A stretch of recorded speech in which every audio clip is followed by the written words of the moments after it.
오늘 이 아침에는 하나님께서 우리에게 이 새벽에 귀한 말씀을 주셨습니다. 오늘 주신 하나님의 말씀은 밤 사경에 도우시는 하나님이십니다.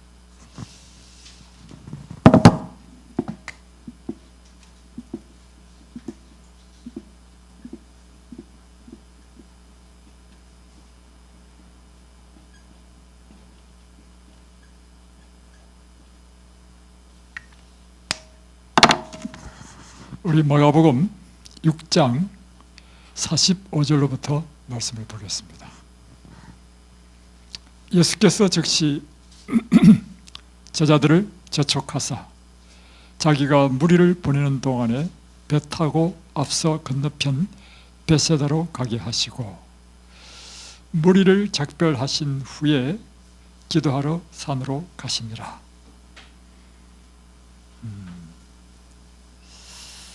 이 배경은 어떤 배경이냐면 그 앞에 일어났던 배경이 마가복음 6장 30절로부터 보면 예수님께서 오병이어의 기적을 행하고 난 다음에 있었던 일이었습니다.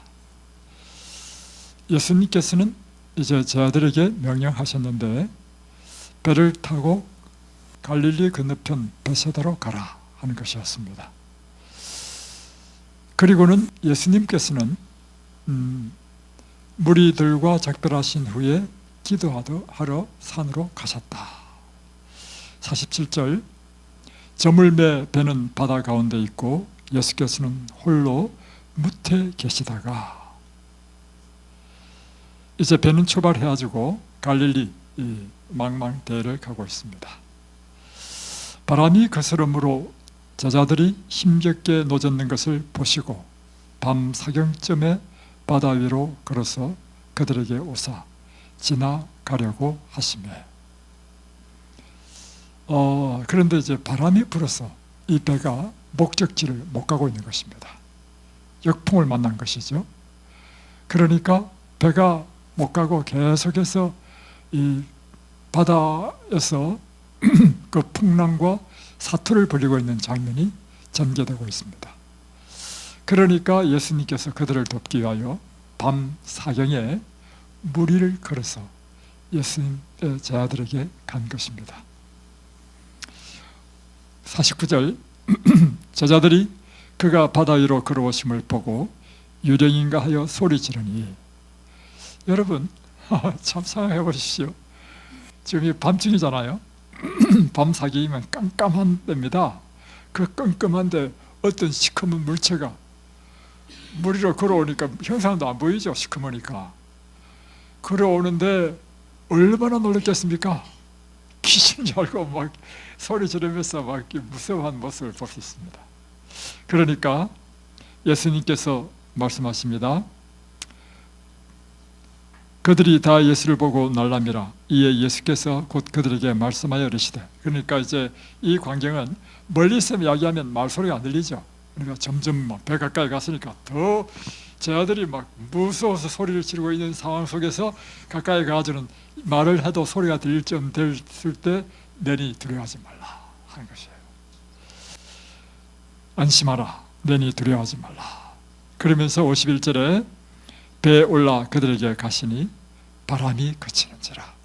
그래서 예수님이 이 배에 딱 타니까 그 불던 바람이 잠잠해진 것입니다. 그래서 이 제자들이 마음에 심히 놀랐습니다. 이가 누구길래 그분이 무리를 걸으신단 말인가? 이분이 누구길래 그분이 이 배에 타자마자 그 몇 시간 동안 불던 풍랑조차도 잠잠해지는가? 이러시죠. 그래서 제자들이 심히 놀랐습니다.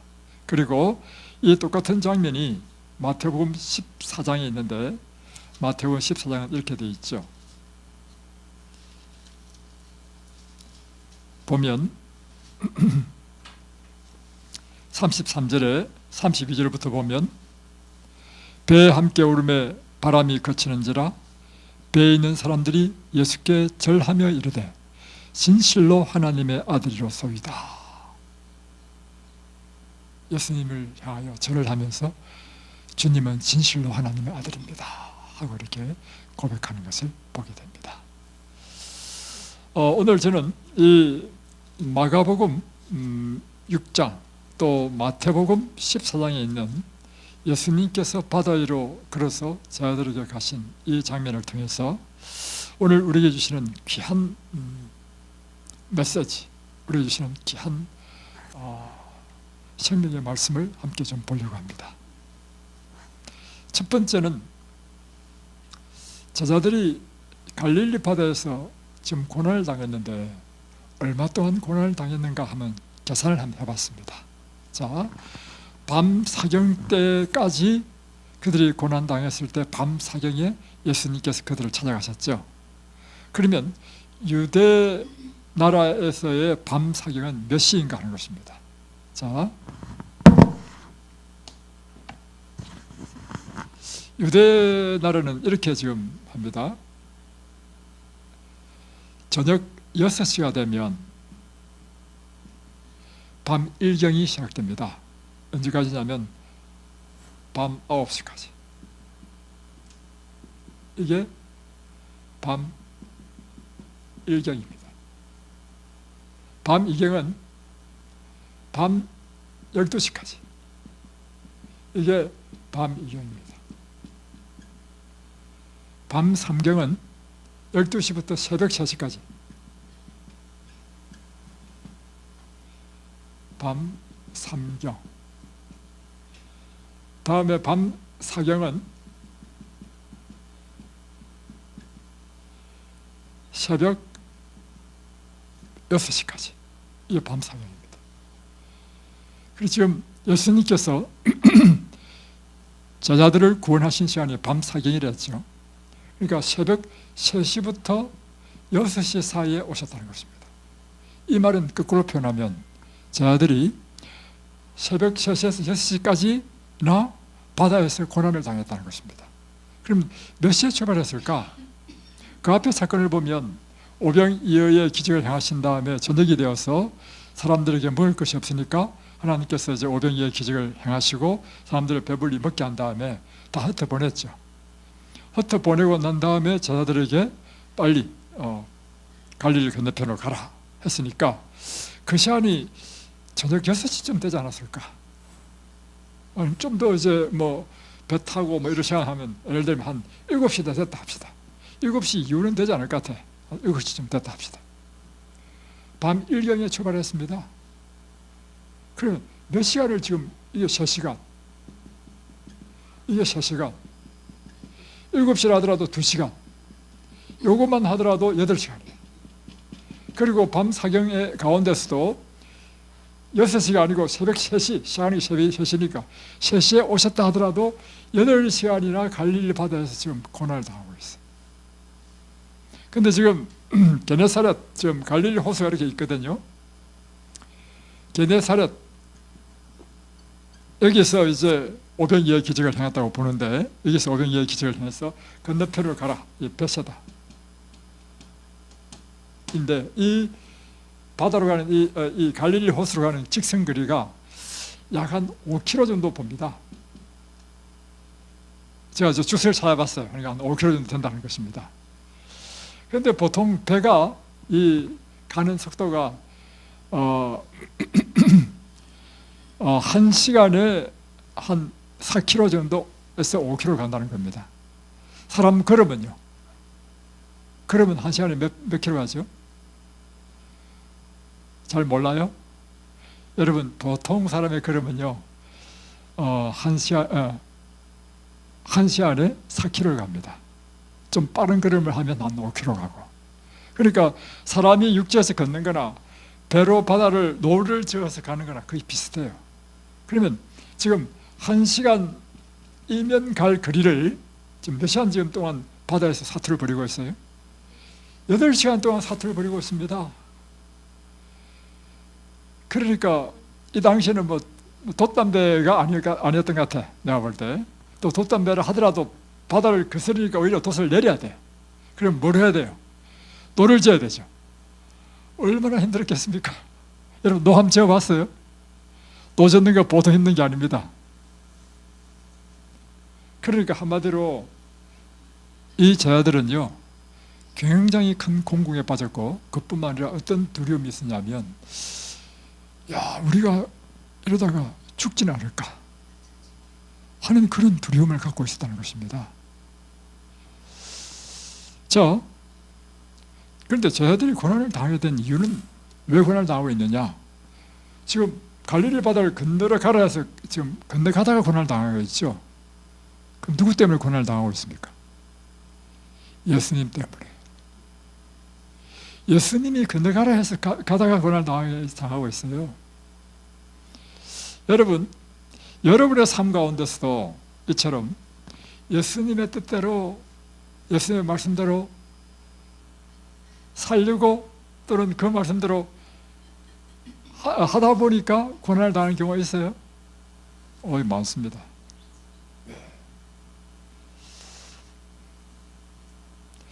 그런데 예수님께서 이처럼 제자들을 건너가려 한 다음에 풍랑을 만나가지고 고생시키는 것은, 시켰다 하면 이곳에는 어떤 목적이 있겠습니까? 분명히 예수님의 목적이 있겠죠. 예수님은 어떤 분이시냐면 어떤 경우에도 우리에게 유익되는 것을 주시는 분이시지, 우리를 고생시키고 우리에게 나쁜 걸 주시는 분이 예수님이 아니죠.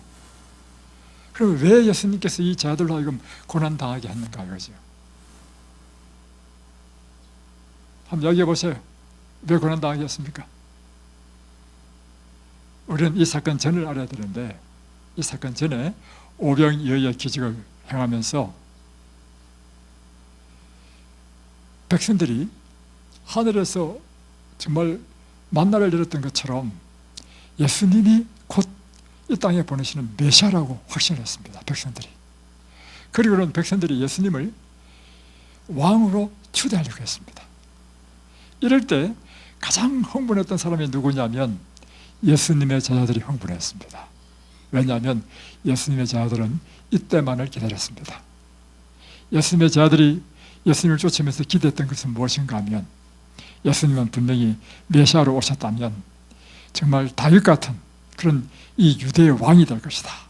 그래서 온 세상을 다윗처럼 통치하는 그런 왕이 될 것이다. 그러면 그때 비로소 내가 한 자리 할라 했단 말이에요. 그래서 제자들이 늘 했던 게 뭐냐면 누가 더 크냐 싸웠잖아요. 근데 드디어 이제 그 분위기가 조성되고 있어.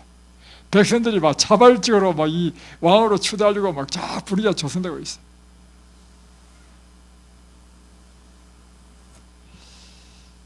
이 절호의 기회에 갑자기 예수님께서 이제 사람들을 다 흩어버려요.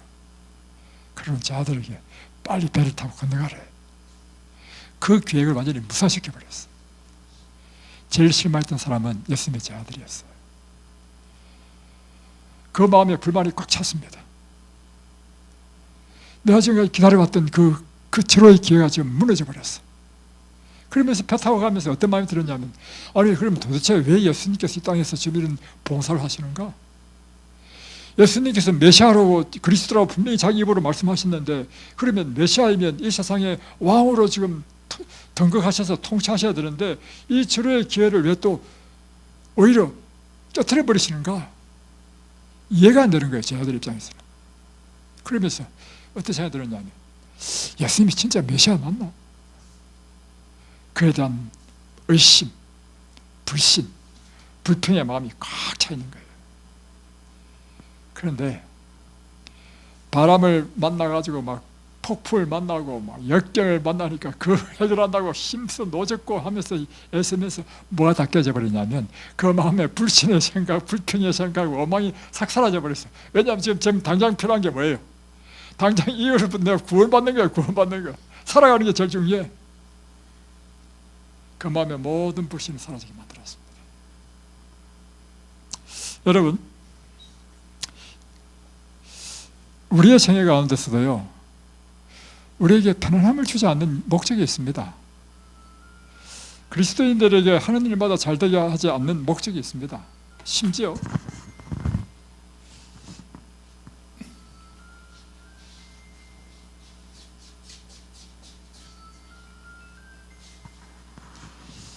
심지어 분명히 하나님의 말씀에 따라 순종하며 가는데도 불구하고 오히려 우리에게 어려움과 역경과 고난이 있단 말이에요. 거기가 뭔지 아십니까? 우리를 완전히 깨뜨리기 위한 것입니다. 그리고 이제는 내가 없어지고 오직 그리스도만이 나의 전부가 되도록 하는 것이 하나님의 목적인 것입니다.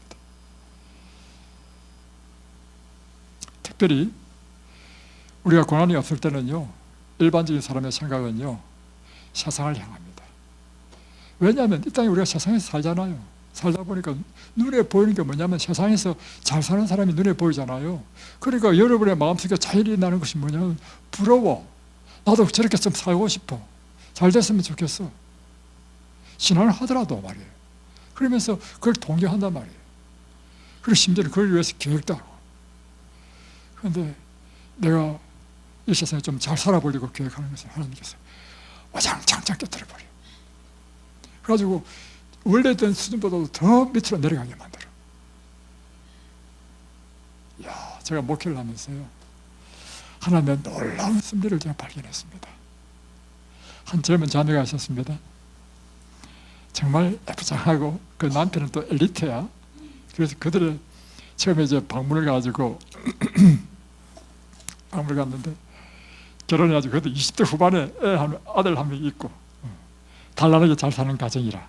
그래서 교회를 안 나오고 있었어요. 그래서 이제 권면해서 이제 교회로 나오게 됐습니다. 나와서 교회를 이제 그때부터 이제 열심히 교회를 다니고 하는데 어느 날 이 가정에 큰 재난이 닥쳤습니다. 얼만큼 재난을 당했냐면 상상하지 못할 만큼.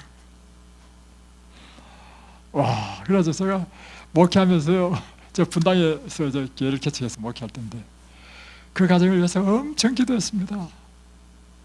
늘 시간만 되면 가서 방문하고. 왜냐하면 이 자매는 살아날 방법이 없어. 뭐 온통 절망 가운데 이제 뭐 죽는 것밖에 생각할 게 없는 상황이었을 때. 그래서 시간만 되면 가서 용기를 주고 격려하고, 다음에 또 어떤 여러 가지 어떤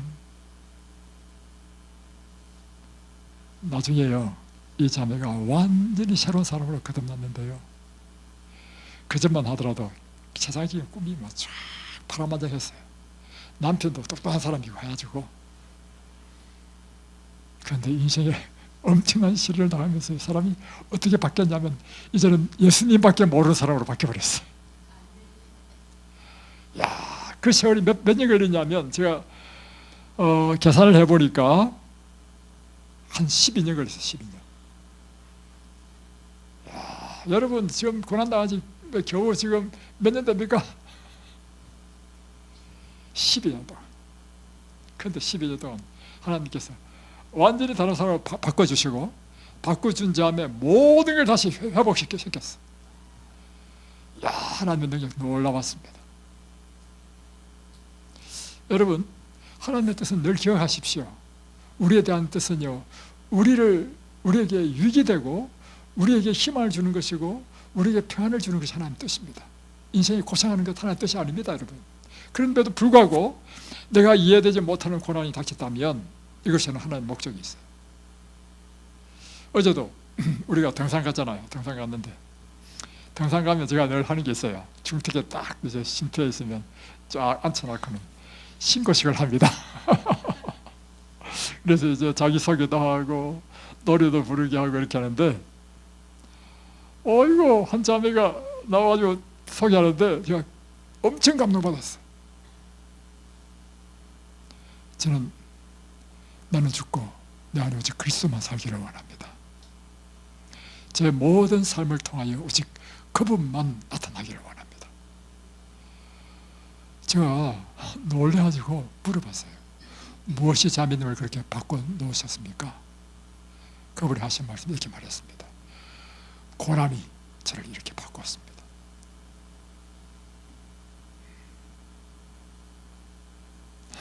여러분, 하나님은 참 위대하신 분이시죠? 하나님 정말 선하신 분이십니까? 자비로우신 분이십니까? 그분을 신뢰하십시오. 우리가 어떤 처지와 경험을 당한다 할지라도 그분을 믿으십시오. 두 번째는 이것입니다. 이렇게 제 아들이 고난당할 때 예수님 도대체 뭘 하셨냐고요. 뭘 하셨냐. 예수님이 우리의 주님이시면 빨리 당장 달려가지고 우리 구원하셔야지. 왜 밤 사경이 될 때까지 도대체 뭘 하셨냐고요. 이걸 성경을 딱 찾아보니까 답이 나와있어. 봐요. 마가복음 6장에 보니까 46절에 머리를 작별하신 후에 기도하러 산으로 가시니라. 예수님이 뭘 하셨다고요? 기도하셨다. 두 번째, 저물배 배는 바다 가운데 있고 예수께서는 홀로 묻혀 계시다가 그러니까 이제는 묻혀 있었다 하니까 이제는 산이 아니죠. 그러니까 산에서 기도가 난 다음에 다시 어디 내려오냐면 해변가에 내려오셨다는 것입니다. 내려와가지고 자 48절에 바람이 거스름으로 제 아들이 힘겹게 놓졌는 것을 보시고 뭐 했다는 거예요? 제 아들이 지금 바다에서 고통당하는 고생하는 걸 지금 보고 계시다. 시대 소망에는 어떻게 나와 있냐면 예수님께서는 한순간도 그의 시선을 그의 보배로운 제자들을 태운 그 배를 주시하셨다. 그의 눈을 떼지 않으셨다. 그러니까 시대 소망에 보면 이렇게 표현됩니다. 예수님께서 이제 이 세상에서 이제 봉사하시고 떠나시면 이 12제자가 온 세상에 복음을 전할 사람들이란 말이에요. 예수님이란 이 세상에 가장 존귀한 분이 누구냐면 이 제자들이에요. 그래서 그분은 한시도 그 제자들을 그의 눈에서 떼지 않으려고 지켜보셨다. 여러분이 고난 당할 때요, 예수님은 남몰라 하지 않습니다. 우리 눈에는 보이지 않지만 예수님은 뭘 하고 계시냐면 한순간도 그의 눈이 여러분을, 나를 그 눈에서 떼지 않으셨다는 것입니다. 지켜보고 계신다는 것입니다. 왜요? 예수님에게는 이 세상에 가장 소중한 사람이 누구냐면 하나님의 자녀야. 왜 하나님의 자녀가 소중하냐? 이 하나님의 자녀를 통하여 온 세상에 복음을 전하고 마지막 구원 사업을 다 이루실 것이기 때문에. 그래서 여러분이 병을 낳으면 그냥 잘 먹고 잘 살기 위해서 병을 낳는다. 그러면 여러분 가치 없어요. 그럼 뭐 죄송한 얘기지만 죽는 거랑 똑같습니다. 하나님께 우리 살려주시는 목적은 뭐냐면 이 세상에서 우리에게 할 일이 있기 때문에 살려주시는 것입니다. 하나님께서 바라시는 최고의 일은 뭡니까? 당신의 뜻을 행하시는 것입니다. 그분의 뜻은 인류를 구원하시는 것이라. 우리는 봉사를 위하여 부름을 받은 사람들입니다. 그리고 이 세상에 구원의 복음을 전하도록 부름을 받은 사람들입니다. 그래서 하나님께서는 오늘 우리를 향하여 어떻게 보시느냐? 한순간도 우리에게 눈을 떼지 않으시고 우리를 지켜보고 계신다. 어떤 때도요.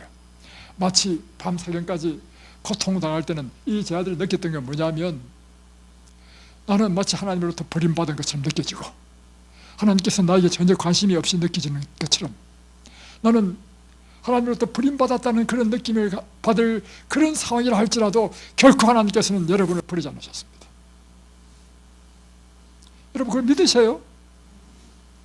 그건 진짜입니다, 여러분. 그리고 또 한 가지, 이걸 믿지 않는 사람은요 스스로 자신을 불행하게 만드는 사람이고 이것을 믿는 사람은 스스로 자신을 고귀하게 만드는 사람이에요. 저는 그렇게 믿습니다. 그래서 저는 이 세상에 가장 고귀한 사람인데, 왜냐하면 하나님께서 불꽃 같은 눈으로 저를 어떤 상황이라도 하더라도 내가 넘어져가지고 따닥 해가지고 다리가 쩔뚝쩔뚝 절고 오늘따라 내가 얼마나 고난이 많았는지 또 다리 뭐 들다가 떨어뜨려가지고 또 발가락 뼈가 부러지고 참 세상에. 그때라 할지라도 제 마음에 변함이 없는 확신이 있는데 하나님은 저를 지켜보고 계신다. 그의 최고의 관심은 나를 향한 관심이다. 오늘 하나님은 여러분을 그렇게 사랑하십니다. 믿으십니까? 세 번째는 이것입니다. 밤 사경에 예수님께서 제자들을 구원하시는데 구원하시는 방법이 뭐냐면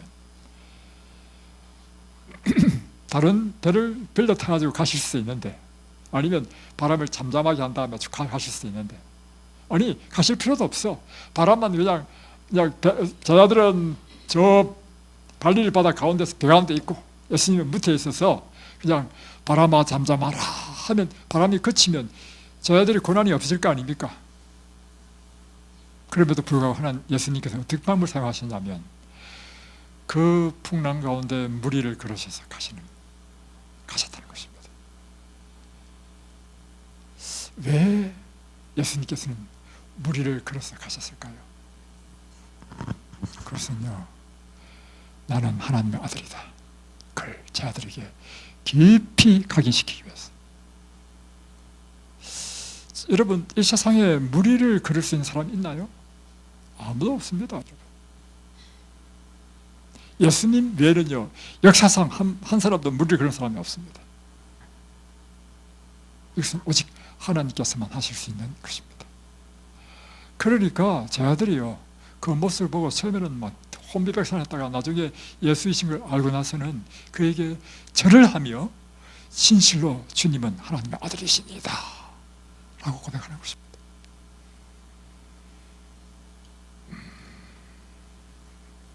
예수님은 제 아들을 돕기 위하여 인간이 생각할 수 있는 생각, 그래도 할 수 없는, 또 이 세상의 물리법칙으로도 이해가 되지 않는 그런 방법으로, 곧 하나님의 능력으로 우리를 구원하셨습니다. 이것은 동일하게 우리에게 주는 귀한 메시지가 있는데, 하나님이 여러분을 치료하시고 돕는 방법 역시 이 세상 사람들이 생각할 수도 없고 물리적인 법칙, 의학적인 법칙으로도 잘 이해되지 않는 그런 방법으로 행하신다는 것입니다. 곧 우리를 치유하시는 것은 하나님의 능력으로 치유하신다는 것을 나타내는 것입니다. 그러니까 여러분, 이 요양원에 오는 사람은 어떤 사람들이 오냐면요, 병원에서 고칠 수 있는 사람은 사실 안 옵니다. 어떤 사람이 오냐면 병원에서 고칠 수 없는 사람들이 옵니다. 그러면 병원에서 고칠 수 없는 사람이 온다는 의미는, 이곳이 온다는 의미는요, 이제는 세상 사람의 지식과 어떤 과학적인 방법으로도 할 수 없으니 이제는 그것과 차원이 다른 하나님의 능력으로 치유함을 받기 위해서 온 것입니다. 하나님께서 오늘 우리를 도우시는 방법은, 특별히 요한에서 도우시는 방법은 하나님의 능력으로 여러분을 치유하시는 방법을 돕습니다. 자, 그걸 한번 설명해 드리겠습니다.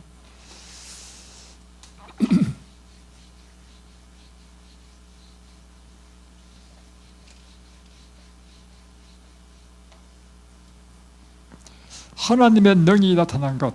자, 하나님의 능력으로 구원하셨습니다, 제자들을. 여러분도 마찬가지로 하나님의 능력으로 구원하시는데, 어떻게 하나님의 능력으로 구원하시는가? 하나님의 능력으로 이 세상 모든 만물을 창조하셨습니다. 이 창조는 곧 하나님의 능력으로 창조했죠. 하나님의 능력으로 창조한 이 세상의 창조물을 통하여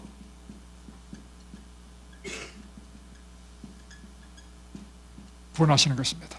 자, 이 창조물이 뭐냐? 물, 햇빛, 공기, 다 하나님께 창조하셨죠. 음식. 자, 이것은요, 다른 말로 표현하면 하나님의 능력인 것입니다.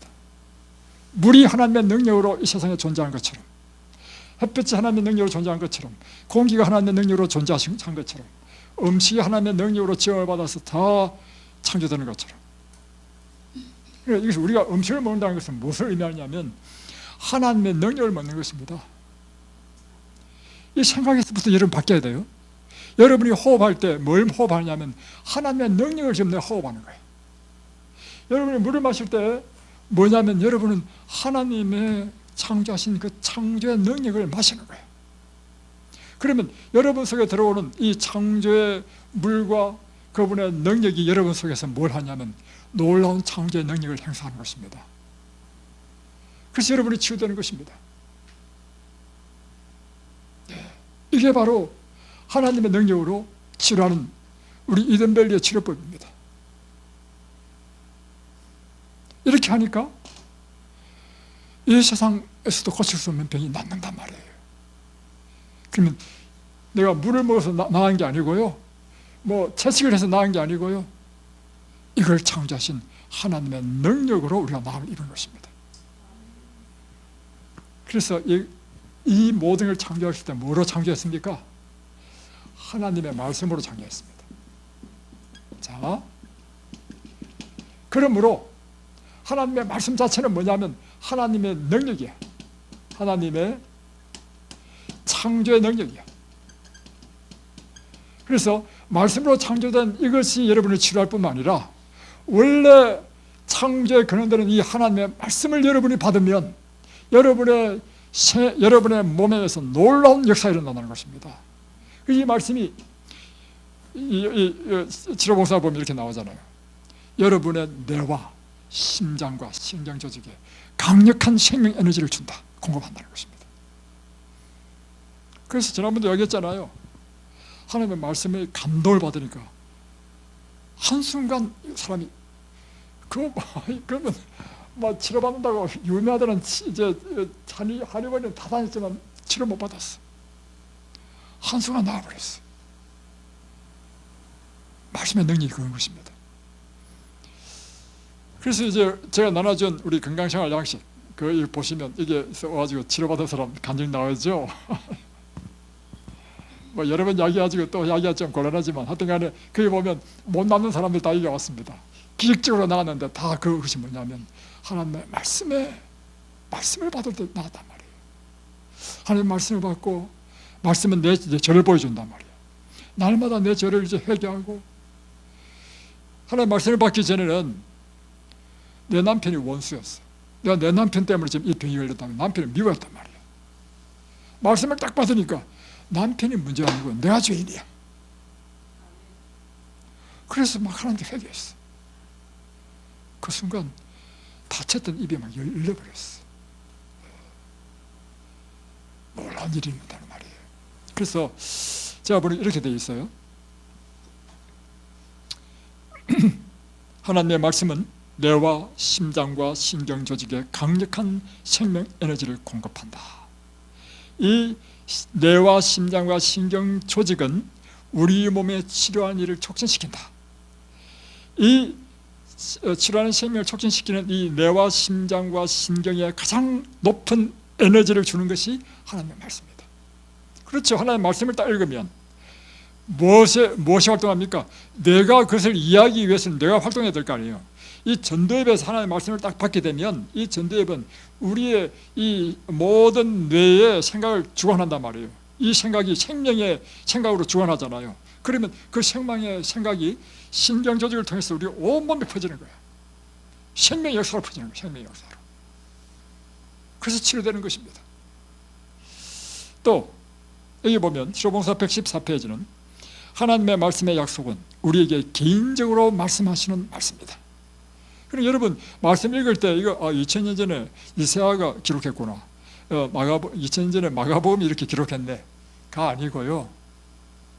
읽을 때 여호와께서 가라사대 하면 하나님께서 지금 이 시간 나에게 말씀하시는 말씀으로 말씀하시는 것이라는 것입니다. 그래서 이것이 성경의 하나님의 말씀입니다. 성경의 하나님의 말씀인 이유는 뭐냐면 성경의 매 장, 매 절마다 하나님께서 나에게 하시는 말씀이에요. 여러분 계시받은 엘렌 지 화이트는 직접 계시받았잖아요. 그 부러워하지 마십시오. 우리 역시 날마다 계시받습니다. 무엇으로요? 여러분이 성경을 읽으면 여러분이 이 성경 말씀을 통해서 날마다 하나님께서 직접 나에게 하시는 말씀을 들어요. 저는 그런 심령으로 성경을 보고 예언의 신을 봅니다. 그러니까 제 마음에는 이 말씀에 대한 확신이 확실해.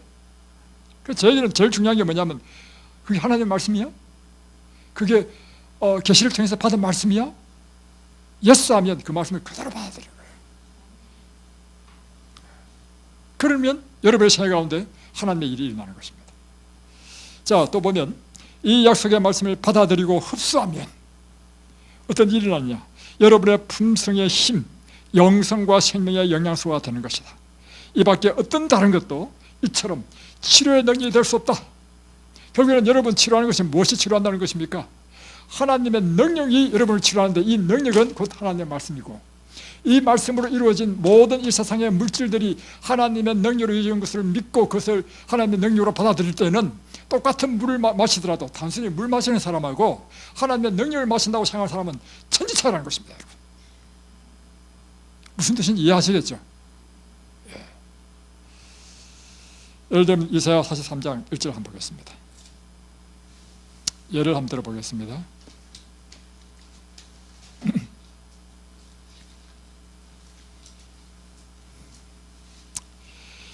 1절, 야곱아 너를 창조하신 여호와께서 지금 말씀하시느니라. 이스라엘아 너를 지으신 네가 말씀하시느니라.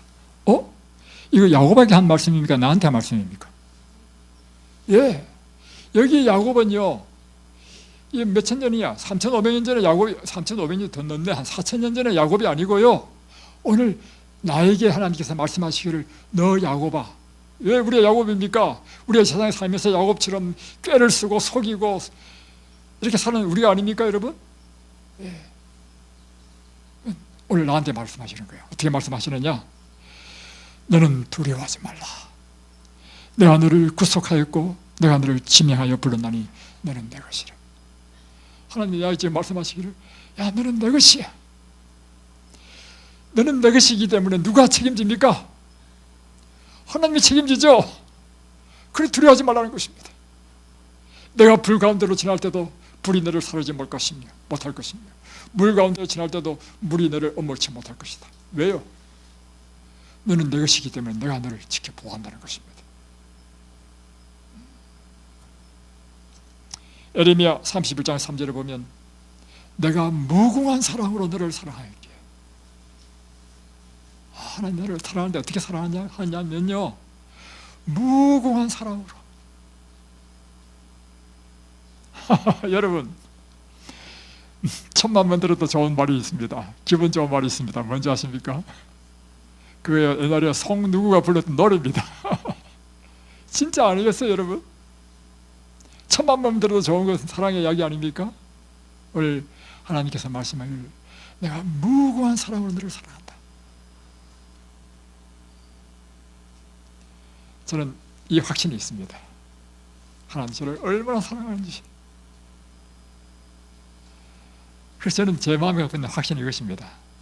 이 세상 인류가 70억, 80억을 하더라도 하나님께서는 80억 인류 가운데 나를 제일 사랑하신다. 이게 제 믿음입니다. 저는 진짜로 그렇게 믿어요.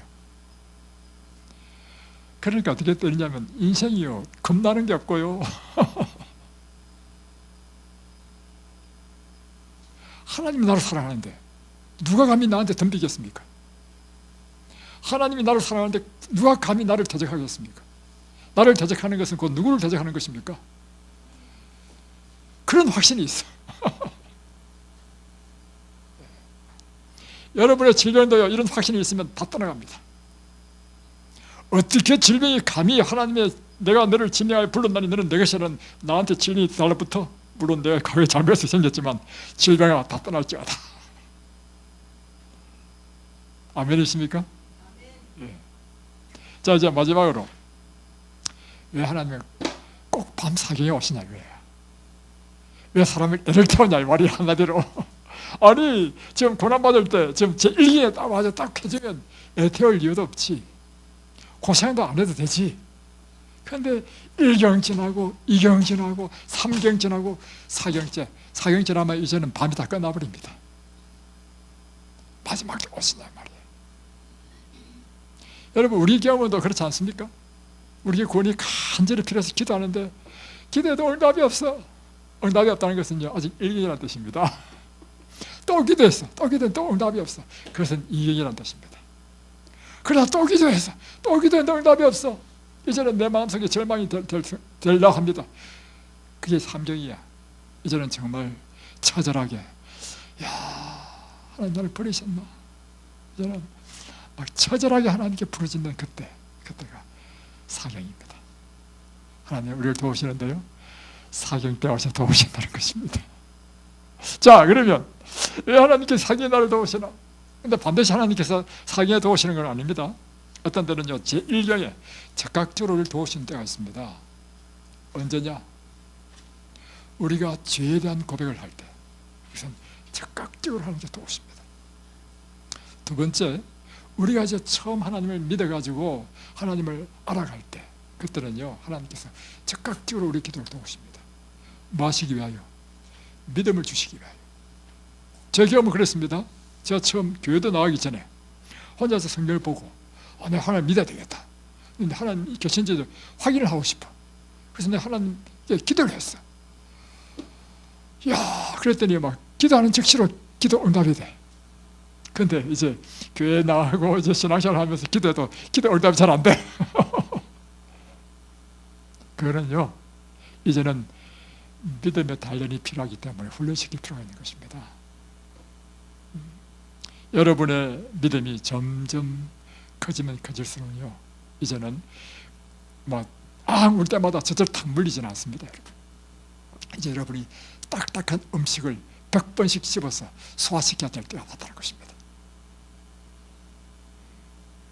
하나님께서 사경에 응답하시는 이유는요, 이것입니다. 하나님께서는 최고의 소망은 우리와 더욱더 친밀하게 지내고 싶다는 것입니다. 만약에 즉각적으로 제1경에 응답해버리면 응답된 기도를 계속합니까? 안 하죠. 우리 인생에 고난이 없으면요, 기도할 제목도 없어집니다. 기도할 제목이 없어지면요, 하나님과의 관계가 소원해집니다.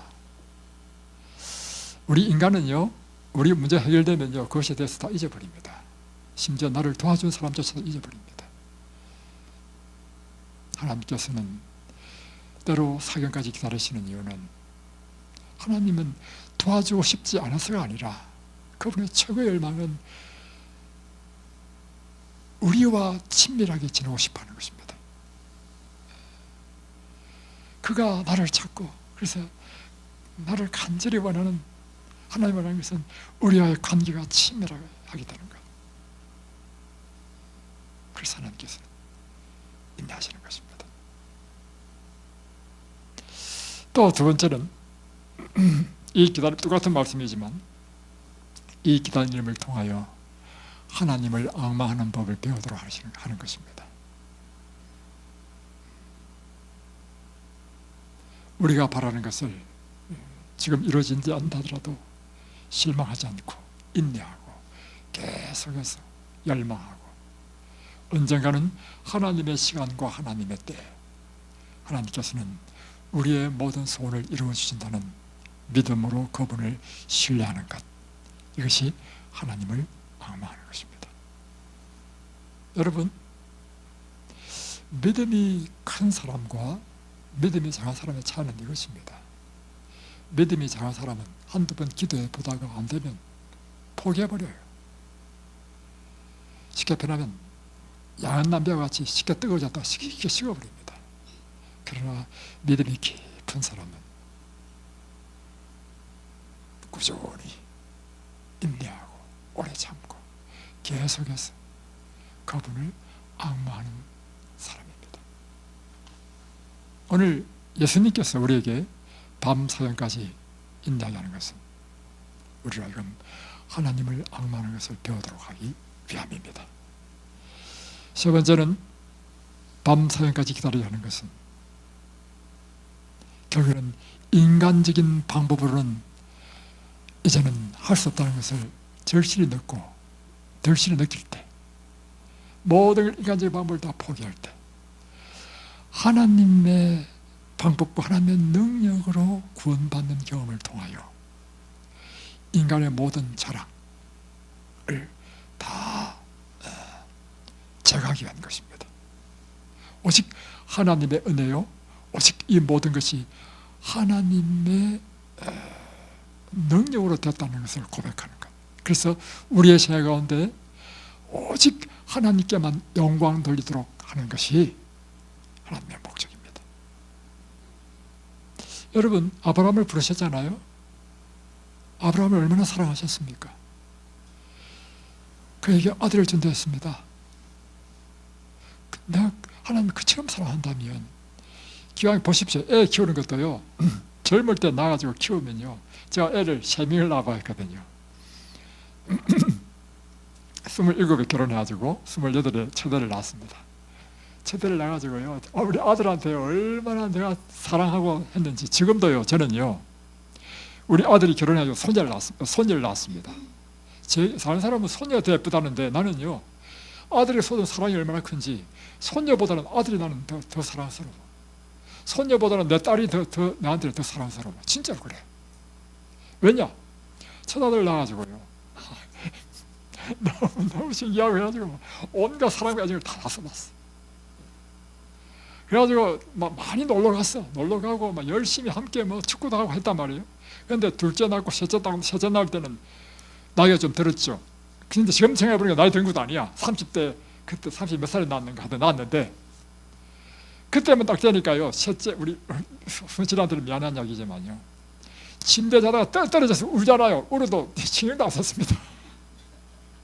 순실하고는 별로 제가 뭐 놀아준 기억이 별로 없어요.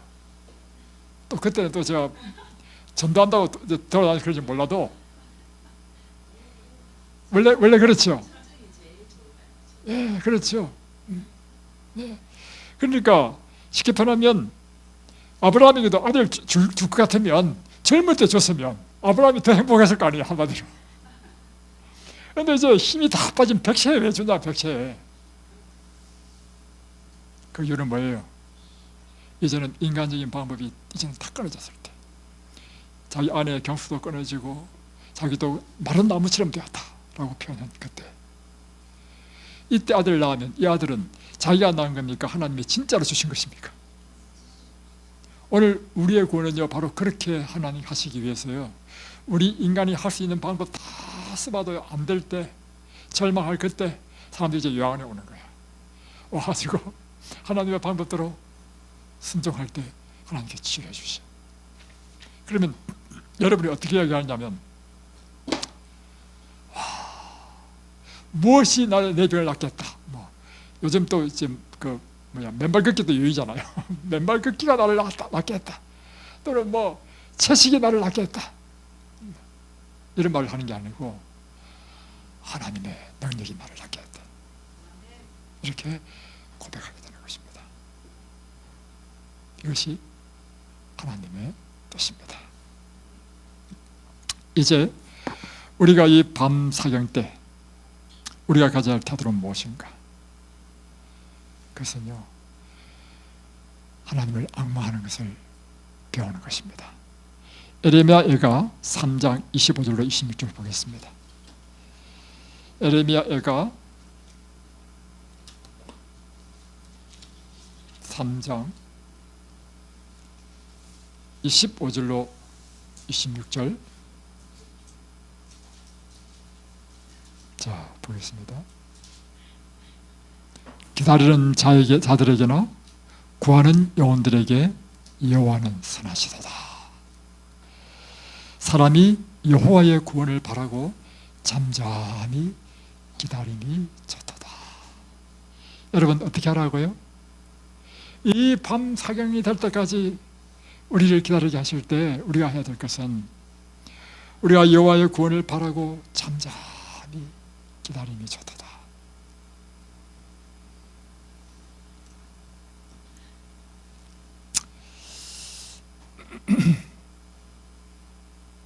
우리는 이 기다림의 시간 동안 우리는 더욱더 애정 깊고 자유로운 하늘 아버지를 더 잘 알게 될 것입니다.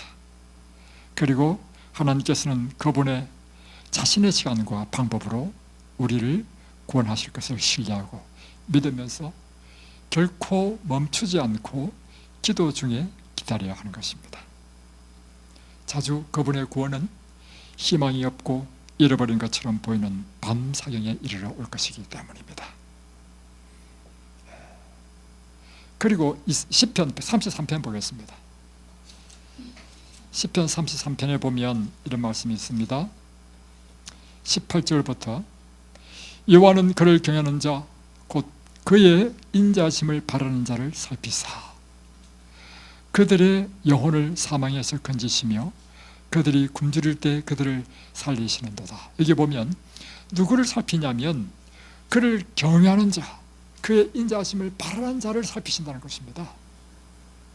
그래서 우리를 사망에서 구원하시는데, 자 22절로 뛰어넘어가면 여호와여 우리가 주께 바라는 대로 주의 인자하심을 우리에게 베푸소서.